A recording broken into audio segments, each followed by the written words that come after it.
As Guyana sits on the economic and political crossroads, we speak to the nation's opinion leaders and decision makers to get their views on the challenges the country faces and the path it must take to achieve national development. Welcome to Nation Watch. Now here is your host Mervyn Williams, former member of the Guyana Parliament.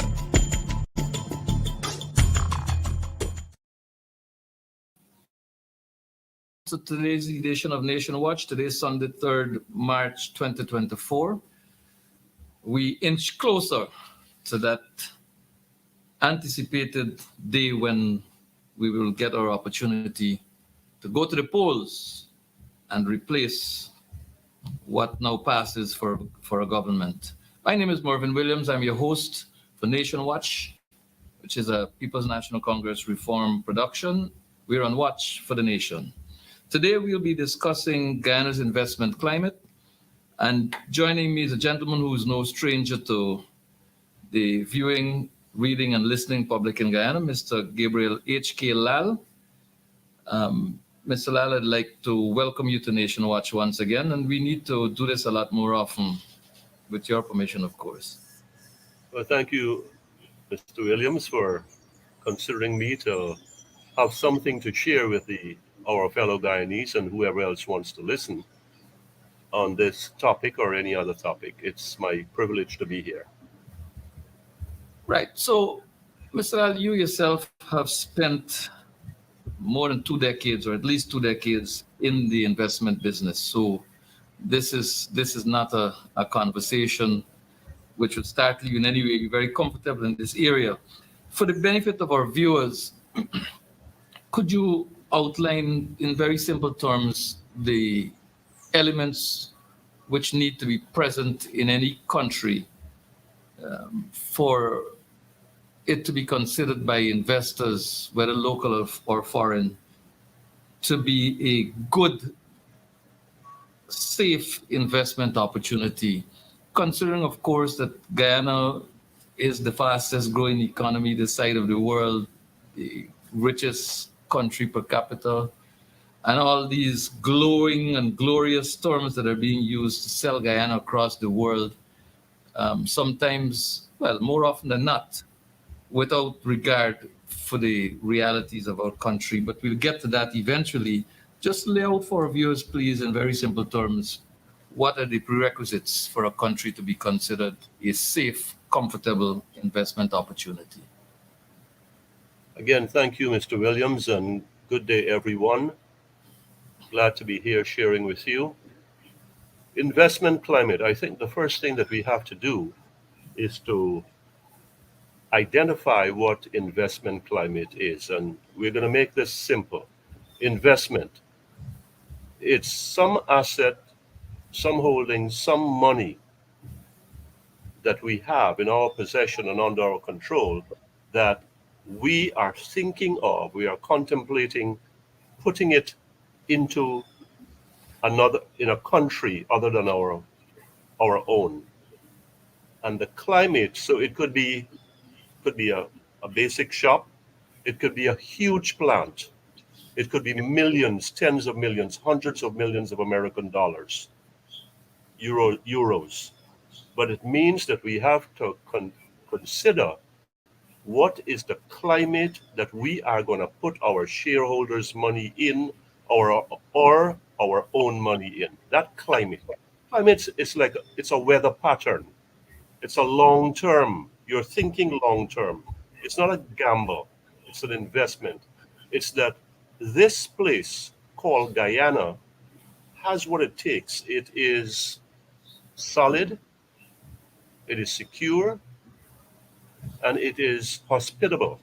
It is hospitable to what we have in mind. There's a mutuality there.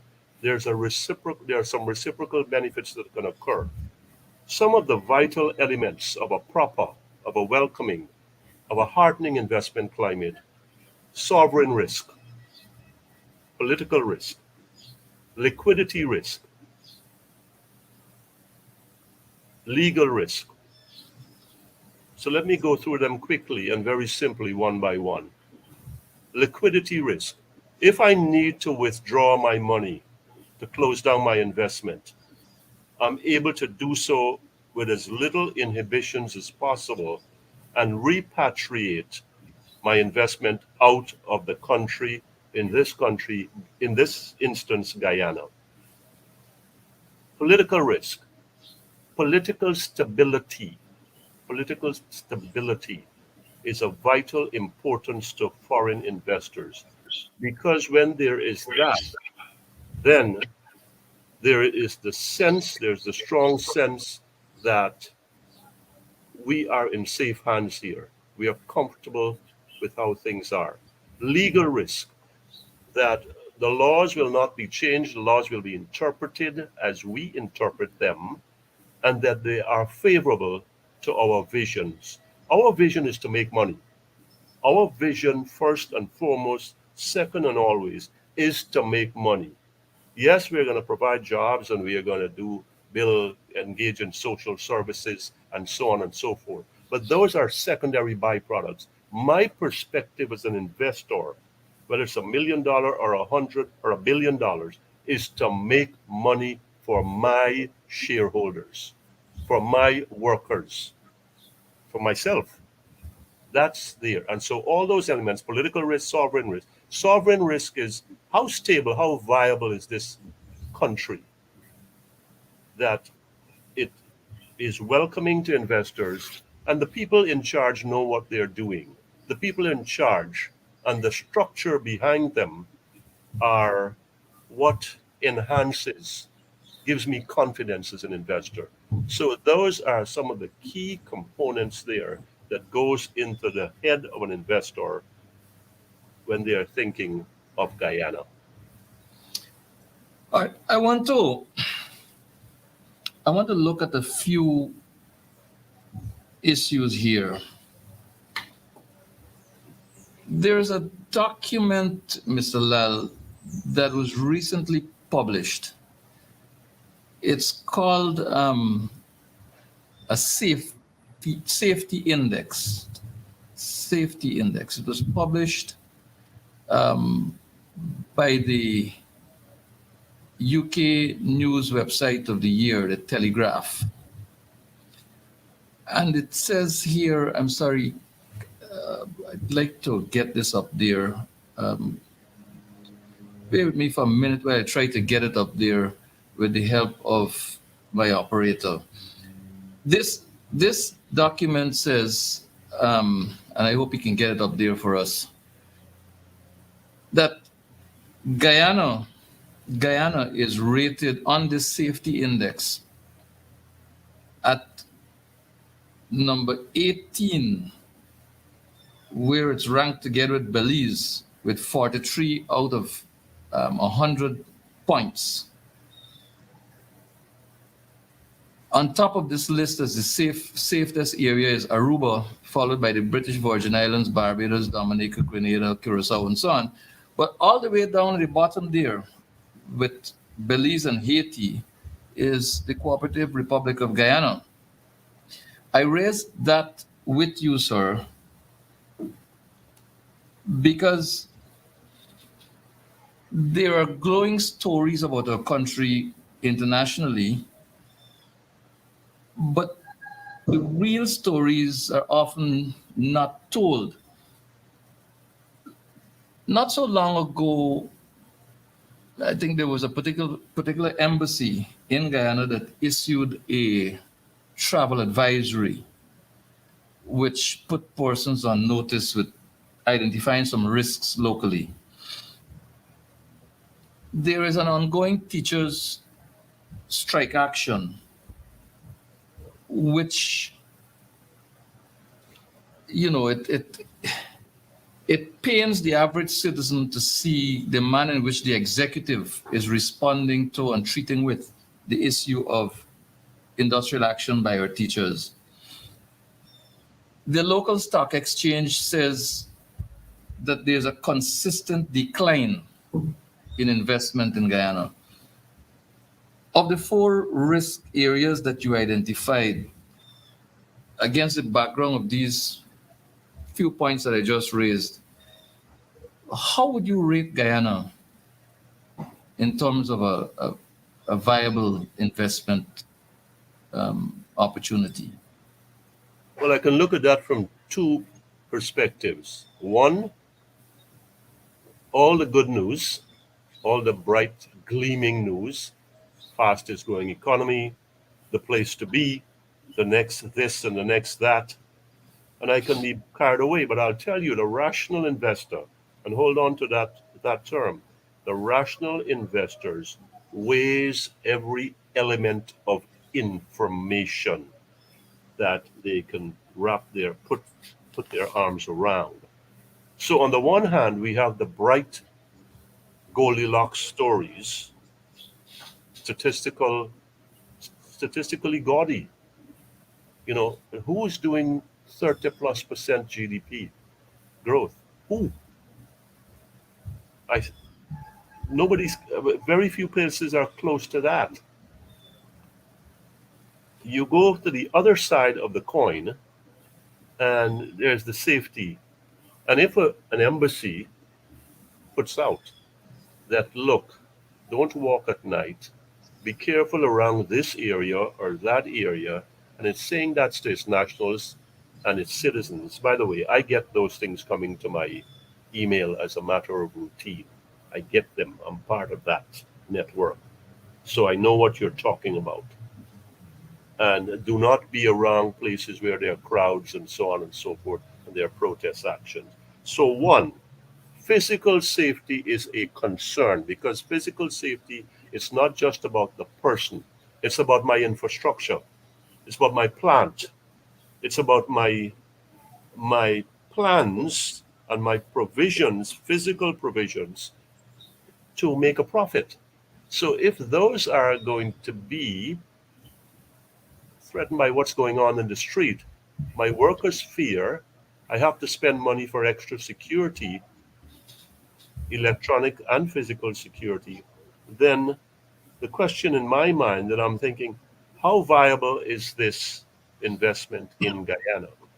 In the context of a teacher strike, what's it now? Going into the fifth week? It's done the fourth week? 26 days. Yeah, Somewhere. so clearly way over 3 weeks, and I think 4 weeks have passed.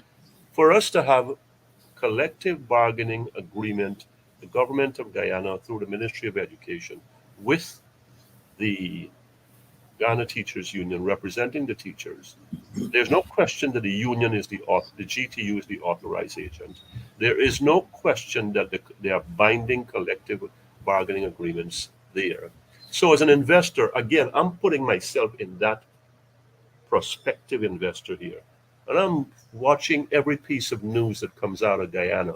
And I'm saying to myself, if these people can't honor, if the authorities, whoever they are, cannot honor their binding commitments to their own people, and we're talking thousands of people here, a block of thousands of public service workers, teachers specifically, then what kind of confidence can I have that push comes to shove down the line that what has been signed to will be honored?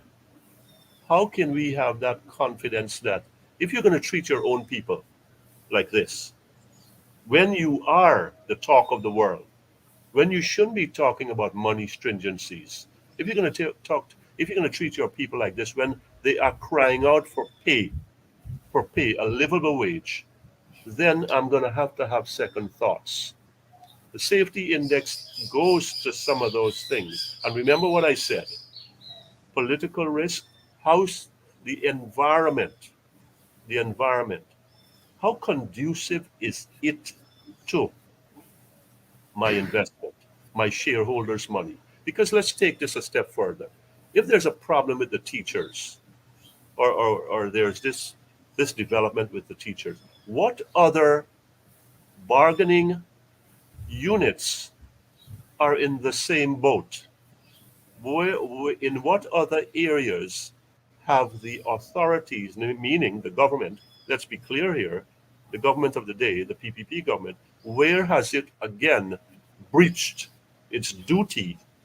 So if you've got a pattern, remember we were talking about investment climate, if you've got a pattern of this kind of leadership and governance behavior, then I'm going to say you've got some very restless people there. Those people are going to be agitated, and it may be a shorter than later time before things get a little bit too warm, for safe investments. I want to revisit the teachers' industrial action in the context of investment from the perspective of commitments made and breached by the executive. But before I do, I want to go to there's a particular bit I'd like to put up there on the ExxonMobil issue.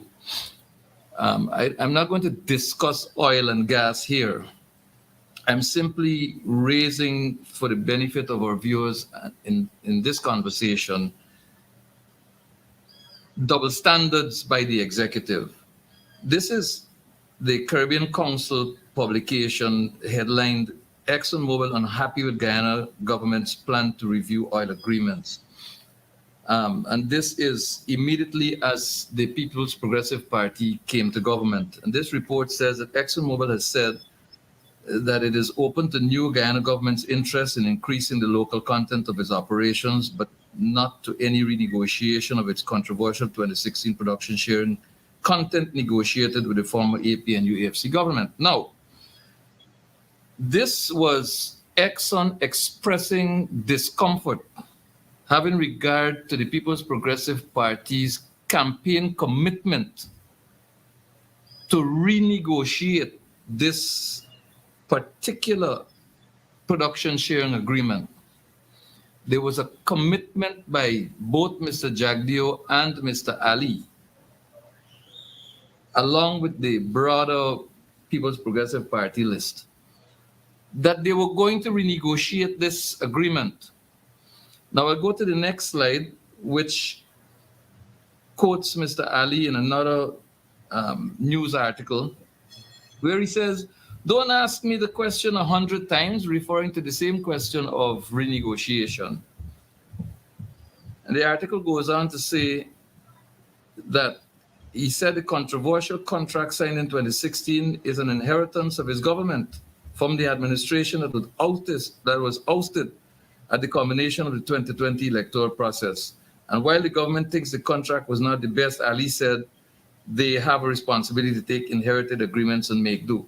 Now, the level of double standard here, this whole business of making commitments pre-election, walking back on them post-election, and now to rub salt in the wounds, here is Jagdeo saying, well, let Norton and the opposition come with an alternative and I will consider it. As though he's trying to throw this whole question of renegotiation in the laps of the opposition, the parliamentary opposition, when it's his baby to fetch. He's the one who made the commitment.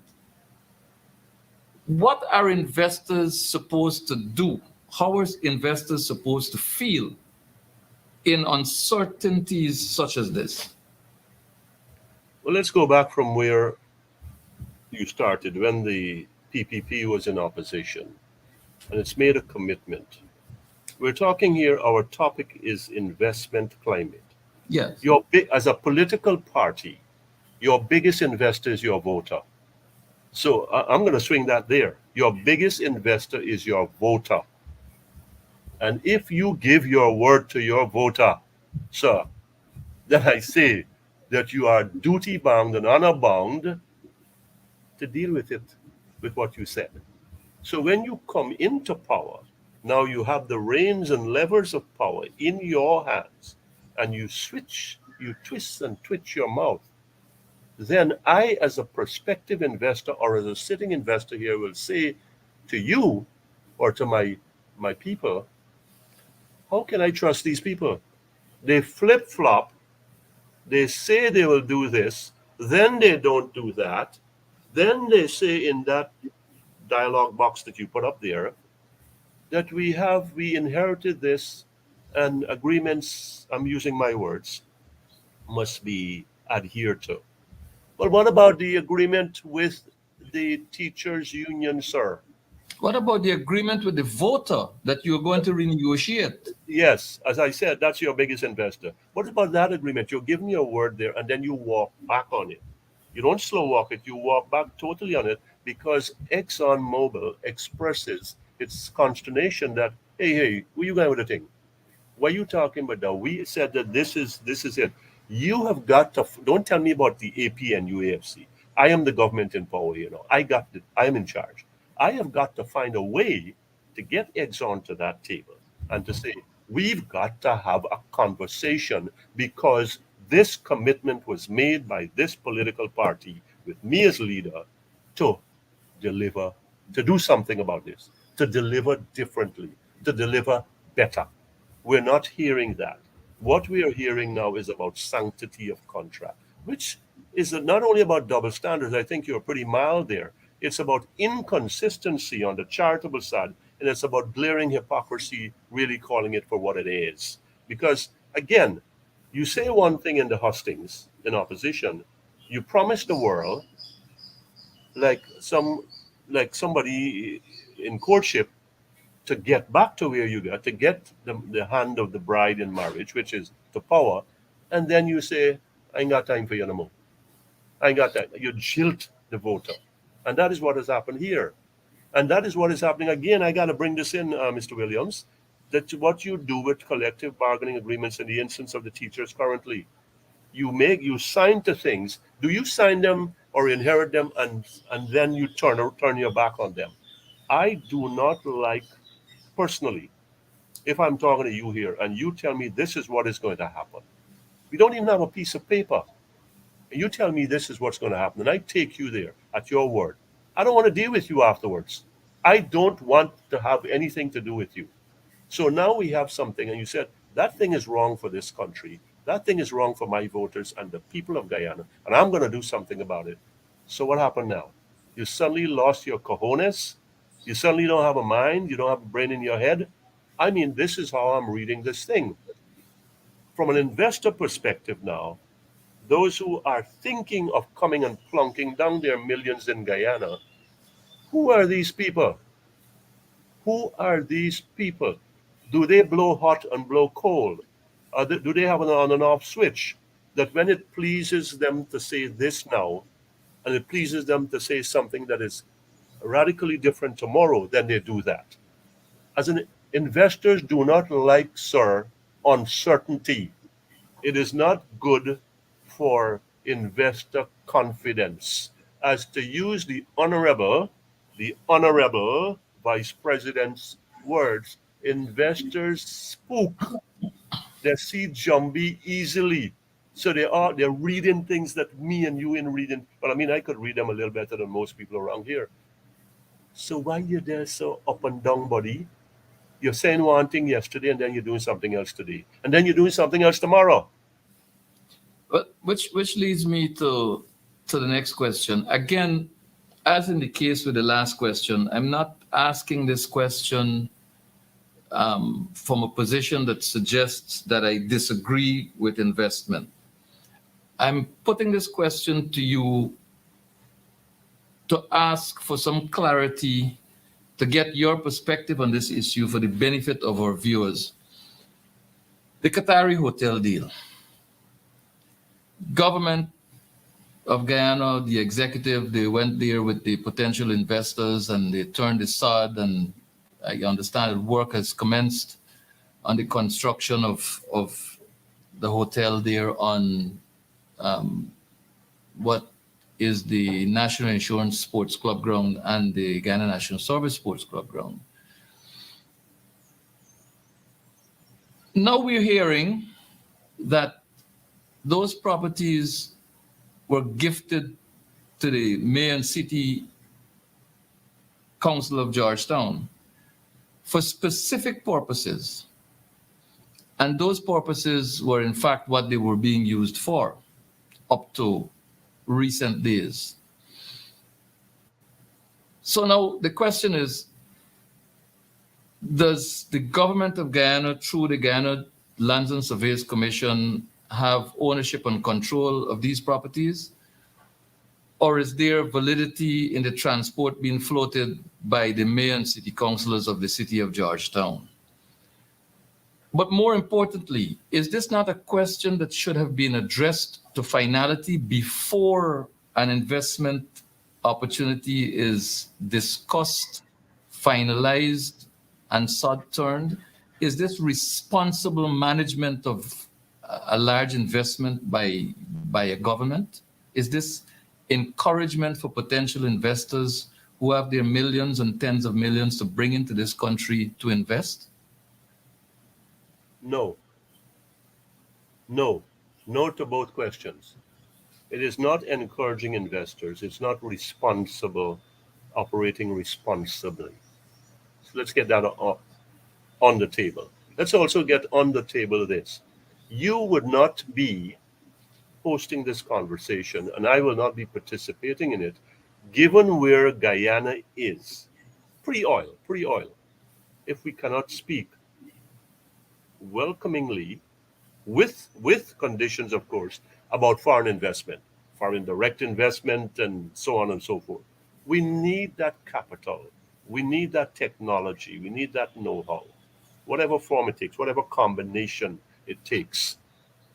So yes, we've got to be, now that we have got this sector, this oil and gas sector, that knows no limits almost, in my opinion, we have got to have a pro-investor investment hat on.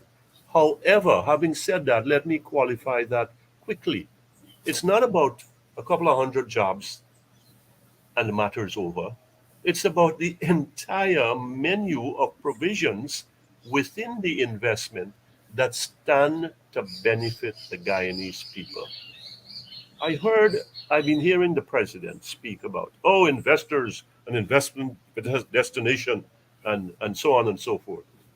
It's got to have, it's got to have that component, my brother, where investment is not only to the paramount benefit of the investor. There's another creature called the Guyanese people.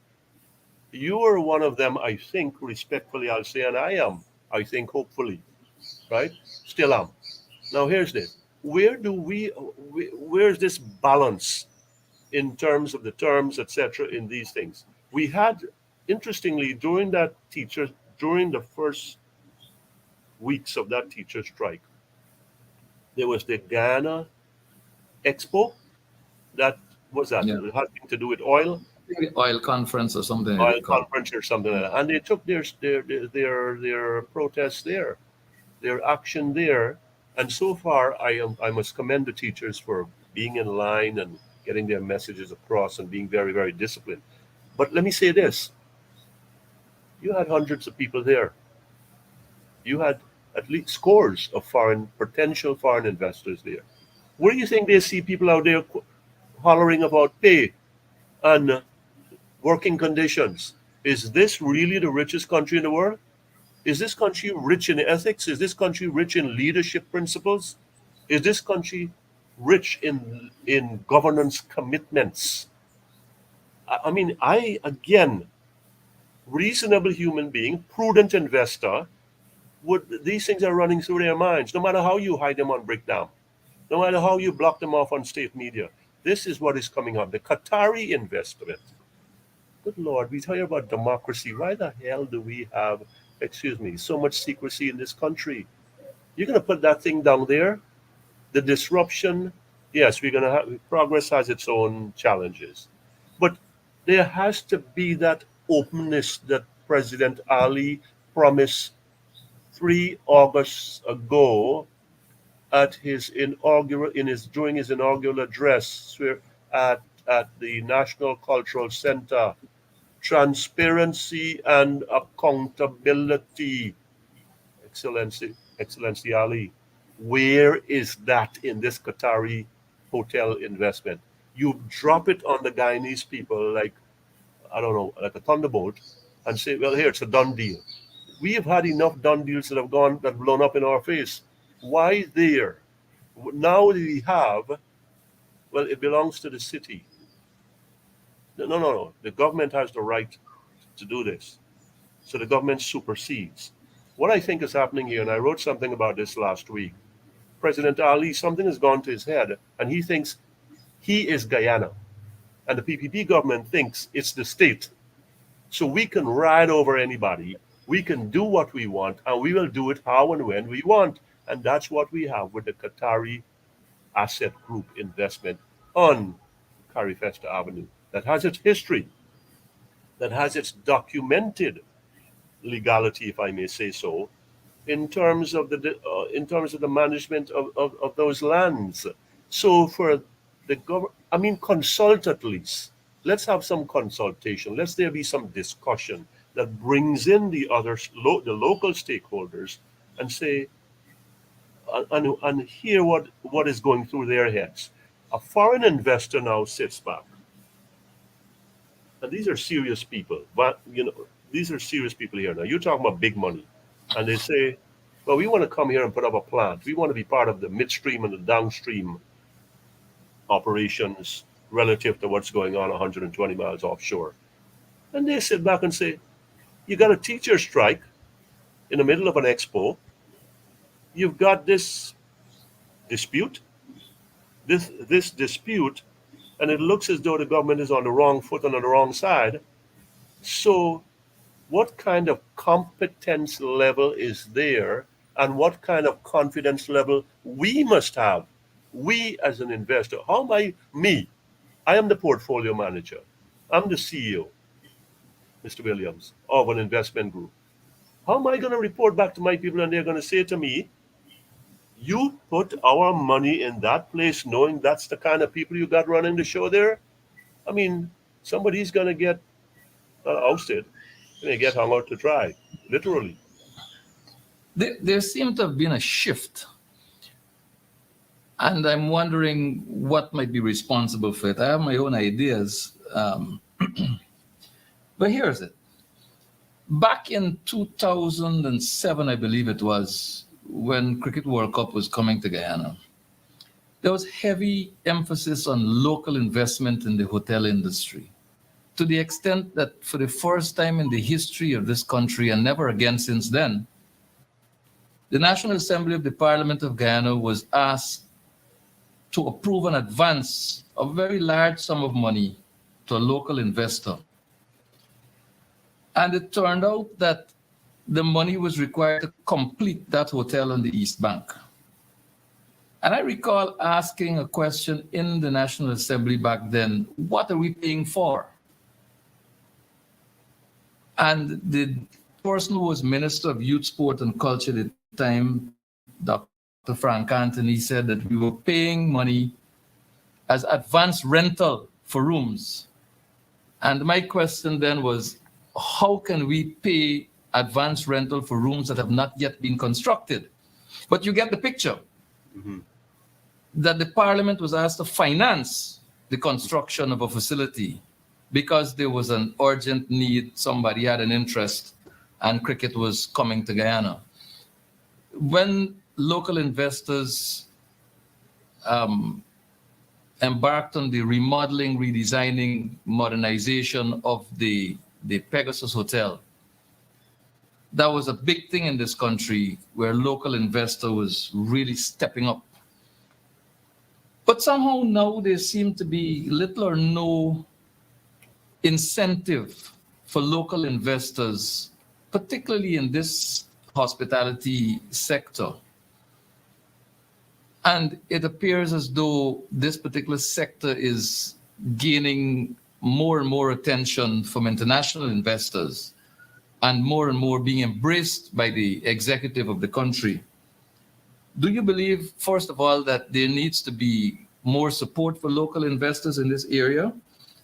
And secondly, do you believe that Guyana can sustain the level of hotel rooms available in this country in the medium to long term? I'll call a name. If I'm Mr. Robert Badal, I'm one unhappy puppy. You didn't call names. You spoke about Investor Group. Mm. He's one of the main guys with the Pegasus and its expansion and so on and so forth. And I commend him. And I think that luminaries in the PPP government were there when he cut ribbons and all of that. Some people from my church too. But local investors, you take that Qatari hotel and you put it there.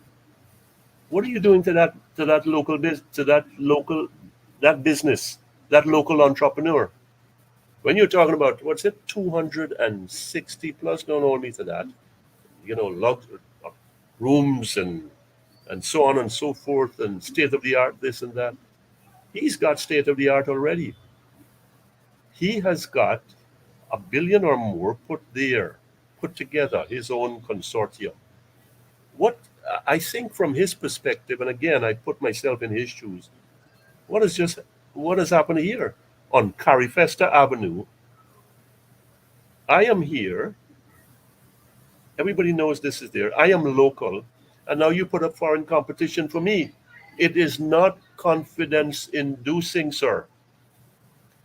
If I am thinking of putting up a little something somewhere, 20 rooms or whatever, a duplex, and I am not, I'm going to have second and third thoughts about that, because really, is the competition going to come like some superstore? In the United States, we think about a Home Depot coming in the neighborhood, and it wipes out all the family shops.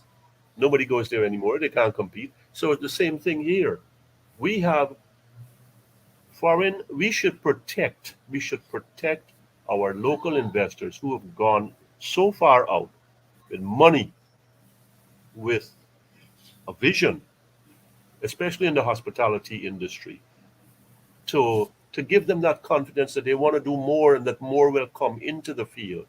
This should be dominated by us. We shouldn't just be waiters and waitresses and bartenders and silent and secret investors. We should be in the forefront leading the charge here. I think we are becoming dangerously close to that point where we have a saturation of hospitality, suites and rooms, etc. I mean, we have an overkill right now. The president is fond of saying, and he did so when that sod was turned sometime around then, that, hey, listen, we've added so many, what was it, 1,200, 1,300 rooms, and so we've got American Airlines coming here and JetBlue and whomever else. Mm-hmm. You're going to have to run those things full constantly. You don't want to start thinking about, we're not talking about oil here, because Exxon has got the thing locked down there and Chevron is coming, so we're going to have two Exxons if that passes all of the challenges there. So I think we are becoming dangerously close to overkill in the hospitality industry. We are turning off our local investors in that sector. And really, there should be some protectionism. That's a dirty word. There should be some enhancements, some pluses, some incentives for them to give them that advantage in that sector. And I'm not seeing that. There's another troubling aspect of this whole coastal line investment, hospitality, suites, and so on. A troubling situation for me, particularly. There's a report from November 2021 that lists Georgetown among 9 cities which a forecast say will be underwater by 2030. Why would the government encourage investment of that magnitude on the shoreline with the Atlantic Ocean, or the shoreline of the Atlantic Ocean, when this eventuality looms large and ominous in the very near future? What prevents a government from initiating and implementing a development plan that seeks to mitigate such eventualities. For example, either going further inland or shifting from coast to hinterland. What message is the government sending to investors, international investors, and local investors when it comes to shoreline investment opportunities? Well, we're talking about a contradiction here because 2030 is not 6 years from now. 2030 is tomorrow. If that forecast holds, this thing is hanging over our head right now. So we've got to take this. We like to talk about things going out to 2050 and 30 years from now, and we're preparing for the 22nd century. When you put that Qatari hotel there, and you are thinking most likely, I think that's the beginning, and going further down the line, that is where it's going to be dotted with structures of that nature. So there's a contradiction. You're talking about a city somewhere far inland, I think closer to the highway, and make up your mind. This is going to be our primary focus, and our timeline is 3 years, 5 years, 10 years, and we're going to turn the sun on that. In the meantime, this is what is going to happen here. So if you want to operate on 2 tracks or 3 tracks, you've got to think about where, as you just said, Georgetown is, and how we're going to do that. How are we going to face up to that? Listen to this.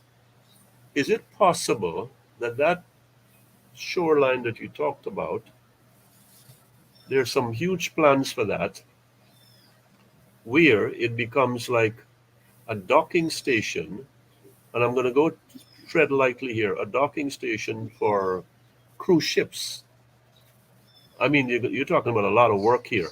You're talking about a lot of work and a lot of money. And so now you have a shoreline that have all those people coming here wanting to drink rum and gamble and sample the flesh of the city. So is that part, I mean, that's investment also.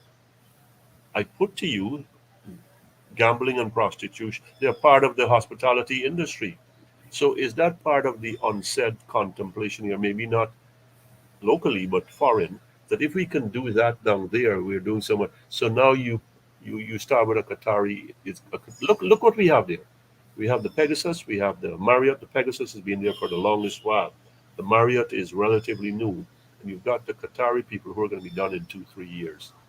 What else is there that contradicts or conflicts that this place is sinking or this place could be under? And really, our contingency, our vision is for someplace else, and we're going to have a cluster of this kind of hospitality elements in that vicinity. I simply can't understand what's going on here, that you put a Qatari there. Why did it have to be there? We've got all this. Why does it have to be there? And what other plans are in mind for that space there? Go from, what do they call that, the jetty, go from there and go further up the East Coast, between there and UG. What is going on there? Are we going to hear more Qataris along that stretch? I wouldn't put it past the realm of possibility. Mr. Lal, we're running down on time. These conversations definitely lead to the need for more time. But I want to come back local now.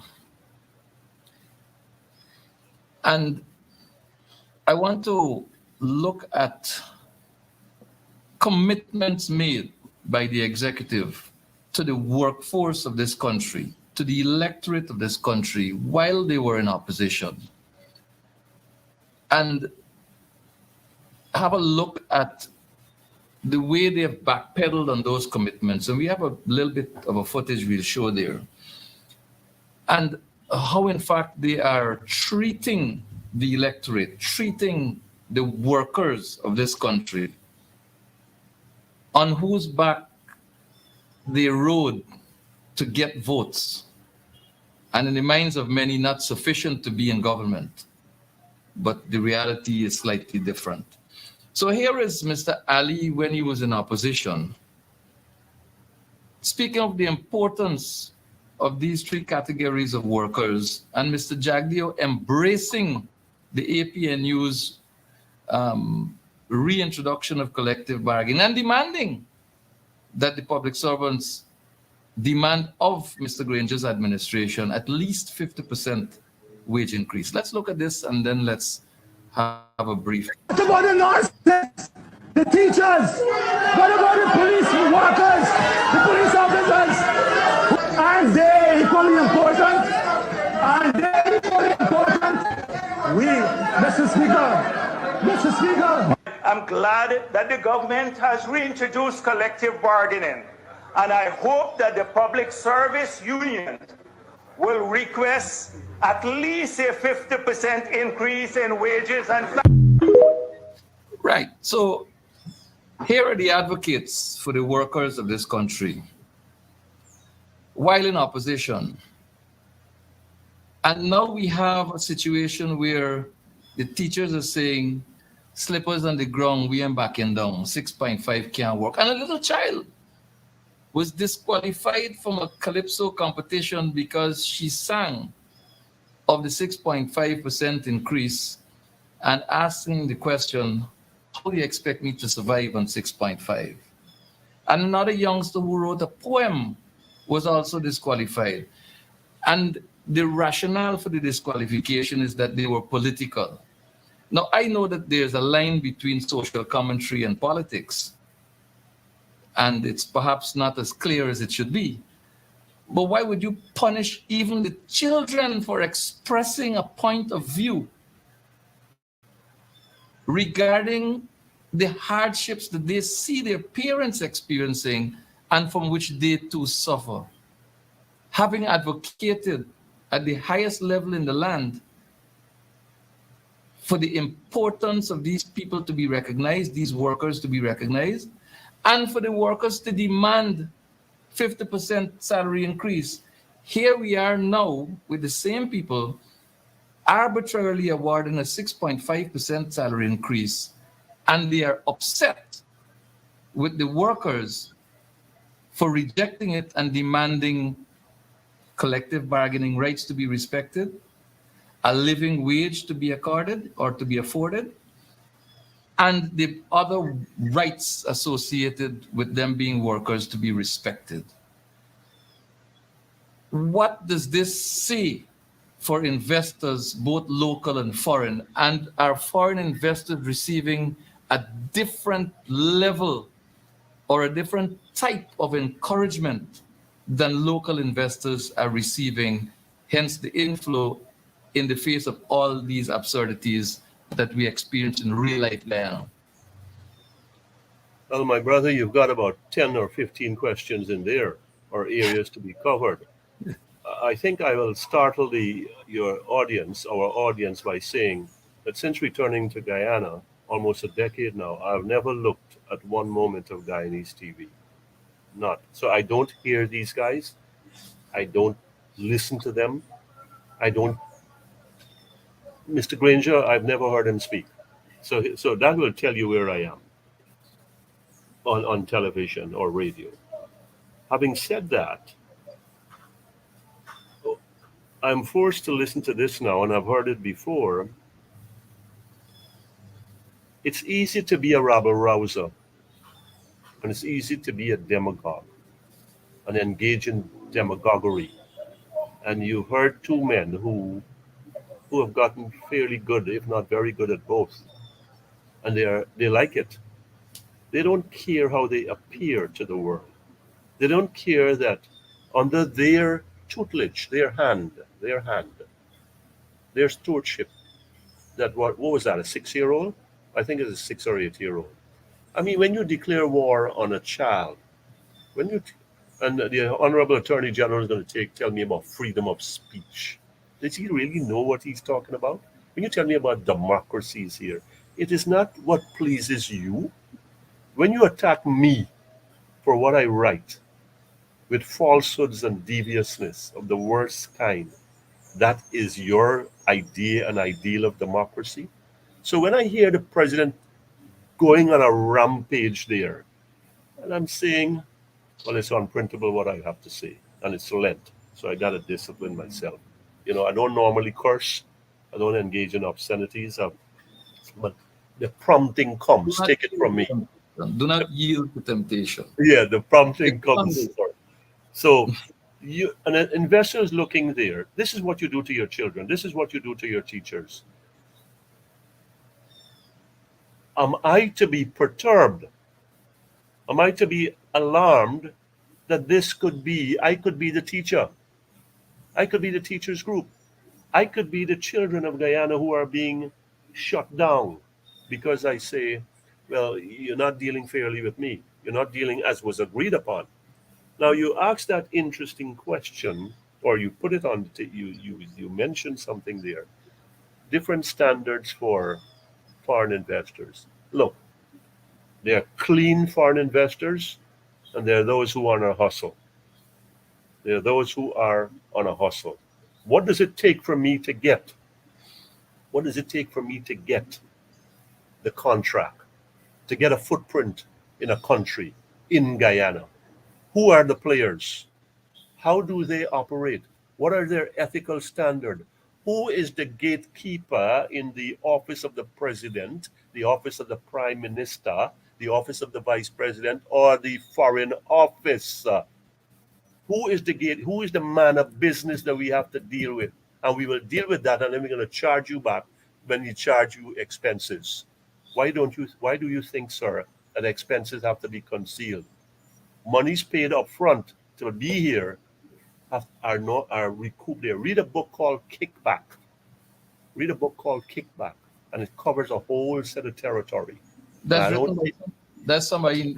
It was written by somebody named Sujaro, is it? I think so. Yes. Yeah. Must remind me to share it with you. And it is about respectable investor companies, pharmaceutical companies, oil companies, including our dear beloved Exxon, right? Have engaged in practices that are clear violation of the Federal Corrupt Practices Act of the United States. Some of the investigations have been shut down. So they know how to do business with which ear to whisper in. So that is why some of our local investors are saying, "Wait, man, I got to go through all this red tape. I got to pay my taxes. I can't blink. I got to deal with the EPA." And how these guys are coming and walking through here like they're on an expressway. So I mean, reasonable people, sir. You don't have to be a partisan person. Thinking people. You don't have to be highly educated either. Say, what is at play here? What is at play here? That people come here and they have their dealings. And by the way, I am familiar, and I know I believe you're familiar with more than I am, with how the system works. How the system works here. The locals know it. The local investors know it. Who pay to play. Pay to play. Pay to have a presence here. So this is at work here. And for the honest investor, the honest investment group, the principal said, we in going there and we in doing that. They're going to get shut out. You can have the best PowerPoint presentation. You can have the best speakers. But at the end of the day, if you in talk in the language that has to be spoken, sir, it ain't happening. Investment climate, that's our thing. Investment climate. How warm is it? How hot is it in terms of how demanding? How cold is it in terms of how it freezes me out? All of these, the investment climate is the right word. It is the right term. Climate, right? We're not talking about rainfall into the end and it done by 2 o'clock tomorrow, right? We are talking about a climate, a condition that is prevalent, a condition that is embedded, a condition that is continuous. And by the way, foreign investors, some are profiting from that, and some local investors, not the well connected, are looking and say, How do we get to be a part of this? And the wider Guyanese population, the workers, the working poor, continue to ask the question to benefit in a real way from this newly God-sent wealth that our country has been endowed with. Let me jump in here, please, if I may. Sure. We've been waiting for this oil a long time. My father used to have his people, and we were talking about 40, 60 years ago. I was a little boy. We got oil out there. These men were not scientists or geologists. They were simple men. He and his friends. They got oil out there, but we were always thinking about land, right, in the interior. But here's this. The oil is here now, my brother. My fellow Guyanese, the oil is here now. Why are we talking about maximizing revenues in the future? Why is it's always later? If not now, when? If not today, will it ever be? You always shifting the goalposts on the Guyanese workers, on the Guyanese poor, on the Guyanese indigenous, on the Guyanese outsiders. When is this going to change? Investment climate has a number of sides. People don't like when you have a groundswell of citizens who are unhappy with what they are getting from their patrimony. When is it going to change? A question that lingers on the minds of all Guyanese. And I'd like to thank you, Mr. Lal, for joining me on Nation Watch today. It was indeed a pleasure and an honor to have you here once again.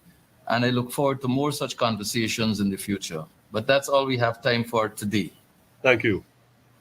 And for viewers, I'd like to thank you very much for joining us from wherever you are and for staying the course of the program Nation Watch.